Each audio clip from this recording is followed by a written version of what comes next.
안녕하십니까, 이현신 목사입니다. 오늘은 공과 19가입니다. 하나님 닮은 하나님 일꾼.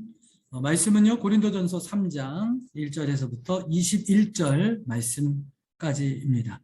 외울 말씀 먼저 보겠습니다. 외울 말씀은 우리는 하나님의 동역자들이요 하나님의 밭이요 하나님의 집이니라 라고 말씀해 주고 있습니다. 하나님의 동역자에 대한 것들을 사도 바울이 3장에서 강조해 주고 있습니다. 들어가는 말 보겠습니다. 고린도 교회 성도들은 영적으로 어린아이 수준에 머물러 있습니다. 육신에 속한 자로 살고 있는 그들 속에서 성숙한 모습을 찾기 어렵습니다.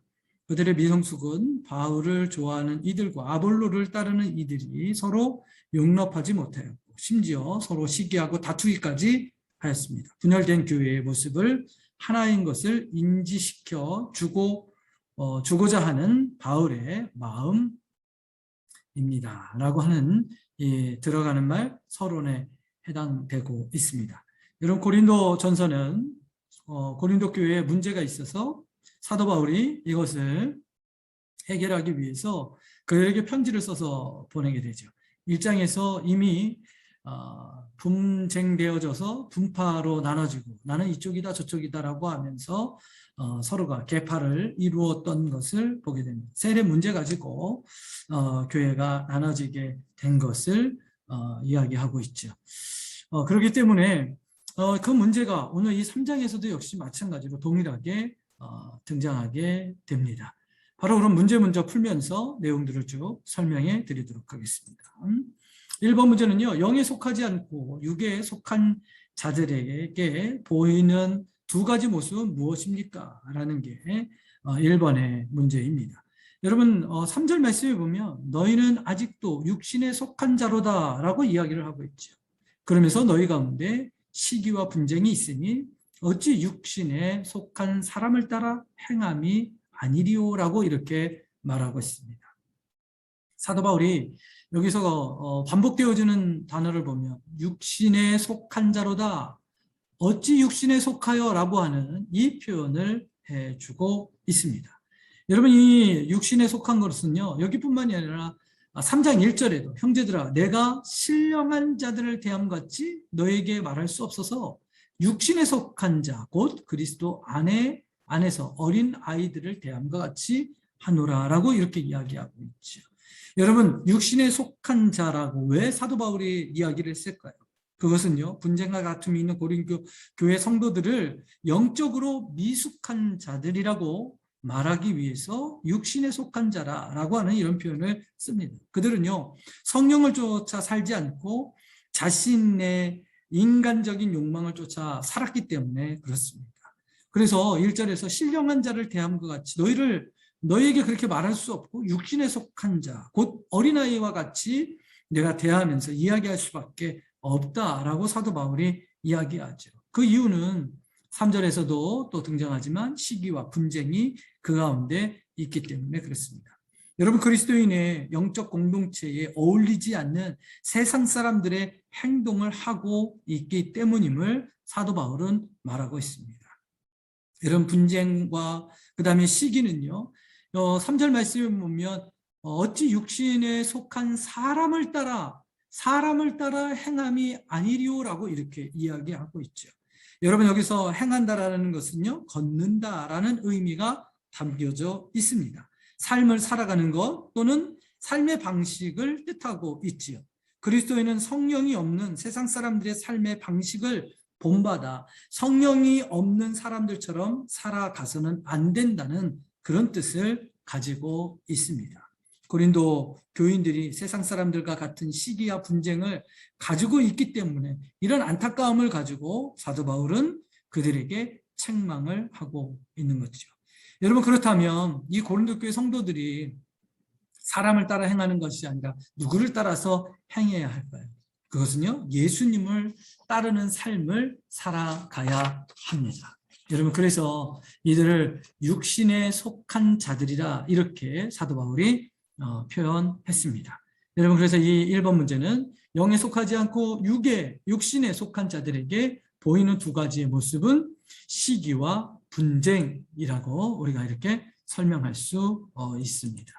여러분, 우리의 삶 가운데서도 혹시 육신의 모습으로 이런 모습들이 비춰지지 않는 것, 시기와 분쟁뿐만이 아니라 다른 여러 가지들이 우리 가운데 있을 수 있습니다. 그래서 육신에 속하는 그 일들을 벗어버리고 예수 그리스도의 향기를 나타내려고 또 그렇게 살려고 하는 우리의 결단들이 있어야 되겠죠.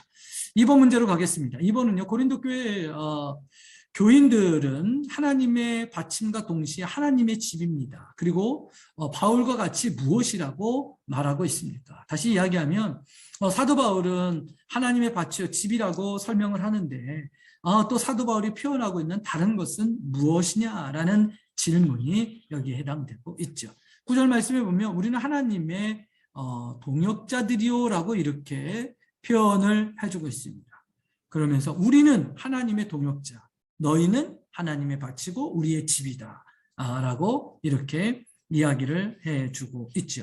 여러분, 사도 바울은요 5절서부터 계속해서 뭔가를 강조하고 있습니다. 제가 한번 읽어볼 테니까요, 그 사도 바울이 강조하는 것이 뭔지를 한번 찾아보시면 좋겠습니다. 5절 말씀에 보면 그런즉 아볼로는 무엇이며 바울은 무엇이냐, 그들은 주께서 각각 주신 대로 너희로 하여금 믿게 한 사역자들이다 라고 이렇게 말하고 있습니다. 6절에서 보면 나는 심었고 아볼로는 물을 주었을 때 오직 하나님께서 자라게 하셨다라고 이렇게 이야기하고 있죠. 7절도 보세요. 그런즉 심는 이나 물 주는 이는 아무것도 아니로되 오직 자라게 하시는 이는 하나님뿐이다 라고 말하고 있습니다.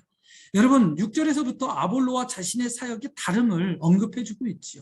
바울은 심었고 아볼로는 물을 주었고 각각의 부르심에 따라서 사역을 감당하고 수고하였다라는 것을 이야기합니다. 그러면서 사도 바울이 지금 강조하고 있는 초점은 무엇입니까? 사역자들이 아닌 하나님을 강조하고 있습니다. 6절에서도 보면 심고 물 주었고 그러지만 자라게 하신 이는 하나님이다 라는 것을 이야기를 해주고 있죠. 7절은 어떻습니까? 심는 이나 물 주는 이는 아무것도 아닌데 오직 자라게 하시는 이는 하나님뿐이다 라고 하면서 사도 바울이 지금 강조하고 있는 것은 하나님을 강조해 주고 있습니다. 여러분, 고린도 교회는 아볼로와 그리고 바울을 주목하면서 그들의 이름을 높이고 거기에다가 자신들의 이름을 통해서 이들의 이름을 통해서 자신들이 높아지려고 했습니다. 그러나 바울은 오직 하나님이 자라게 하셨기 때문에 내가 높아져야 될 것이 아니고 아볼로가 높아져야 될 것이 아니고 하나님이 높아져야 된다는 것을 강조해 주고 있죠. 8절 말씀도 보시겠어요? 심는 이와 물 주는 이는 한 가지이나 각각 자기가 한 일대로 자기의 상을 받으리라 라고 말씀해 주고 있습니다. 여러분, 여기서 바울은 심는 이, 물 주는 이가 또 하나라고 이렇게 강조하고 있죠. 심는 이와 물 주는 이는 동일한 사역의 한 부분을 맡은 동역자라는 것을 강조합니다. 그래서 한 사람이 일하는데 이것이 더 중요하고 다른 사람이 일하는데 이것이 덜 중요한 것이 아니라 동일하게 같은 동역자이다라는 것을 우리에게 말씀해주고 있죠. 여러분, 심는 자가 있으면 물 주는 자가 필요합니다. 물 주는 사람이 있으면 심는 자가 분명히 있어야 합니다. 그러나 중요한 것은 그것을 잘하게 하는 분은 심는 자도 아니고 물 주는 자도 아니고 오직 하나님께서 하기 때문에, 그래서 하나님 사역에 함께 수고하고 또 그것에 동역하는 사람인 것을 이야기를 해주고 있지요. 이런 8절에서 우리가 특별히 봐야 될 것은 자기의 상을 받으리라 라고 이렇게 말하고 있습니다. 여러분, 상은 누가 주시냐면 하나님이 주시게끔 되어져 있죠. 그렇기 때문에 동역하고 함께 섬기고 수고하는 이 모든 것들이 의미가 없이 우리는 하나님의 동역자로 섬겼을 뿐인데 하나님께서 우리들에게 상을 주시겠다라는 것을 이야기하면서 그들 모두가 하나님의 동역자임을 강조하고 협력하며 교회 내에서 사역해야 됨을 말씀해 주고 있습니다. 여러분, 이 말씀을 통해서 우리가 한번 좀 곰곰하게 생각해야 될 게 있죠. 여러분, 교회의 주인은 누구일까요? 우리 대부분의 교회의 주인을 생각할 때 여러분 다른 사람이 아니라 곧 하나님이신 것을 우리는 기억해야 합니다. 그래서 사도 바울이 5절에서부터 하나님, 하나님, 하나님을 계속해서 강조하는 이유가 여기에 있습니다. 여러분, 이 말씀을 고린도 교회 성도들에게 우리가 한번 접목해 보면 하나님께서 교회의 주인이심을 기억하면 교회 내의 시기나 분쟁을 하는 것도 역시 막을 수 있게 됨을 이야기해 주고 있죠. 물 주는 사람이 우선이다. 아니, 심은 사람이 우선이다. 이것이 아니라 자라게 하신 하나님이 우선이다라는 것을 강조하고 있습니다. 우리는요, 하나님의 말씀으로 자신을 다듬으면서 그리스도를 닮아가는 성화의 삶을 살아가야 됩니다. 그래서 각자의 역할을 잘 감당하며 협력하면서 하나님의 동역자로 서갈 때 하나님께서는 하나님의 교회를 더 든든하게 세워 가시는 거죠. 그래서 9절에 우리는 하나님의 동역자들이요 너희는 하나님의 밭이요 하나님의 집이다. 여기서 우리는 누굽니까? 아볼로와 바울을 이해하고 너희는 고린도 교회 성도들입니다. 그래서 아볼로와 바울이 서로 동역자가 되어서 심고 그리고 물 주었을 때 밭이 되는 너희들에게 심고 물을 주었을 때 그래서 더 아름답게 자라났는데 그것은 하나님이 하시는 거다라고 강조해 주고 있는 내용입니다.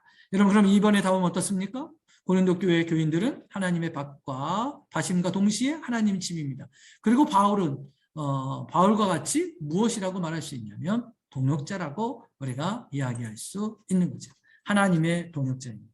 여러분, 이제 10절 이후서부터는 그렇다면 하나님의 집과 교회의 그 터가 어떠하냐라는 것들을 이야기합니다. 다시 이야기하면 하나님의 그 밭으로서 집으로서 그 터는 예수 그리스도가 기초가 되어져서 거기 위에 든든히 세워져 가야 된다라는 것을 사도 바울이 10절 이후에서부터 15절까지 말씀해 주고 있습니다. 그러면서 공적에 대한 이야기를 하면서 우리가 예수 그리스도 터 위에 견고하게 서갈 것을 당부하고 있습니다. 네, 이제 3번 문제로 저희들이 넘어갈게요. 3번에 보시면 3번 문제는 사도 바울은 고린도 교회 성도들을 향해 알지 못하는 두 가지를 이야기합니다. 그 두 가지는 무엇인가? 16절에서 이것을 이야기하죠. 너희는 너희가 하나님의 성전인 것과 하나님의 성령이 너희 안에 계시는 것을 알지 못하느냐라고 이렇게 이야기하고 있습니다. 여기서 사도 바울이 너희가 하나님의 성전이라고 이렇게 이야기를 하죠. 여러분, 성전이라는 말을 들었을 때 우리는 세 가지 성전을 생각할 수가 있습니다. 첫 번째는요, 하나님의 영광이 임재하였던 구약시대의 성소를 우리가 떠올릴 수가 있죠. 두 번째는 예수님 자신이 육체를 가리켜 내가 성전이다 이렇게 복음서에서 나타나게 됩니다. 세 번째는 어떻습니까? 하나님의 성령이 거하시는 오늘의 교회가 성전입니다. 그러나 구약시대의 성소는요, 영적 성도인 신약시대의 교회들을 대표하는 그림자에 지나지 않습니다. 그리고 이 교회는 예수 그리스도께서 머리가 되시고 터전이 되시기 때문에 교회를 이루고 있는 구성원들, 우리 성도들 역시도 그리스도와 함께 떨어져야 떨어질 수 없는 관계로 연결되어져 있다는 거죠. 여러분, 우리가 성령님에 의해서 예수 그리스도를 고백하게 되면 우리 안에 성령이 거하는 전이 되어지기 때문이죠. 그래서 성전은 정확하게 이야기하면 우리 각각 개개인 자신입니다. 그리고 우리 각각 개개인이 모여서 공동체를 이루는 게 또 교회의 공동체임을 이야기를 해주고 있죠. 여러분, 여기서 성령의 전은 성령이 임재하는 곳이죠. 그래서 오늘 16절 말씀에 하나님의 성령이 너희 안에 계시는 것을 알지 못하느냐라고 이렇게 말하는 것입니다. 성령이 거하는 곳이라는 점에서 그리스도인은 하나님의 성전이죠. 그래서 바울은요, 이런 질문을 하는 거예요. 너희가 하나님의 성전이며 너희 안에 성령이 계시는 것을 알지 못하느냐라고 하는 이 질문을 통해서 너희가 성전인데 시기하고 분쟁하고 그리고 나눠지는 것이 합당하냐라는 이런 질문을 던지고 있습니다. 각각의 그리스도인이 성전이지만 그들이 모인 공동체의 성령이 거하심으로 공동체 역시 중요하다. 이것을 강조하면서 교회 내의 문제, 분쟁, 이 모든 것들을 또 성전과 그리고 성령이 거하는 우리의 모습 지체들을 잘 기억해야 될 것을 말씀해 주고 있습니다. 그렇다면 이 3번의 답을 우리가 이야기하면 하나님의 성전과 성령이 안에 계시다는 거죠. 그렇다면 다음 문제가 우리가 그럼 성전이고 성령이 거하는 전이라면 그러면 우리는 어떻게 살아야 하느냐라고 하는 이 질문을 17절에서 이야기하고 있습니다. 그래서 4번의 질문은요. 우리가 하나님의 성전이라면 우리는 성전으로서 어떻게 살아가야 합니까? 라는 질문이죠. 17절 말씀해 보십시오. 누구든지 하나님의 성전을 더럽히면 하나님이 그 사람을 멸하실 거라고 이야기하고 있습니다. 하나님의 성전은 거룩하니 너희도 그러해야 된다라는 것을 이야기하죠. 여러분 이 17절 말씀은요. 그리스도인은 성령이 거하는 성전이라는 정체성을 잊지 말라라는 말씀입니다. 여러분 성전은 어떻습니까? 거룩함으로 구별되어져 있습니다. 세상과 성전 그리고 세상과 성소 하나님께서 특별하게 구별해 놓았지요. 그렇기 때문에 그것이 거룩할 수밖에 없습니다. 그래서 죄 있는 사람이 성막 안에 들어가서 우리가 또 제사를 드리고 깨끗함을 받고 돌아오게 되고 지성소 같은 경우는 특별히 제사장조차도 죄를 지으면 들어갈 수 없는 거룩함으로 하나님께서 구별해 놓으셨습니다. 여러분 교회는 그리스도 예수 안에서 거룩해진 자들의 모임이죠. 세상으로부터 불러내셔가지고 특별히 구별해 놓은 그 모임이 바로 이 교회입니다. 그러므로 거룩함이라는 이 특성을 꼭 지켜 나가야 하는 것이죠. 여러분 성전은 하나님의 성령이 거하는 거룩한 곳입니다. 그래서 성전을 더럽히거나 괴롭게 하는 자에게는 뭐라고 얘기하고 있습니까? 그 사람을 멸하실 것이다. 다시 이야기하면 심판을 주실 것임에 대한 것을 이야기를 하고 있지요. 여러분 바울은 고린도 교회 성도들에게 이것을 정확하게 이제 가르쳐 주는 것입니다. 시기와 분쟁으로 교회를 파괴하거나 아니면 음행의 문제로 교회의 거룩성을 해치게 된다면 하나님으로부터의 심판이 있게 되어짐을 이야기하지요. 이제 뒤에 가보면 또 교회에 여러 가지 문제들이 나타나게 됐는데 이 문제들 가운데서도 역시 마찬가지로 거룩함을 지켜나갈 것을 강조해 주고 있습니다.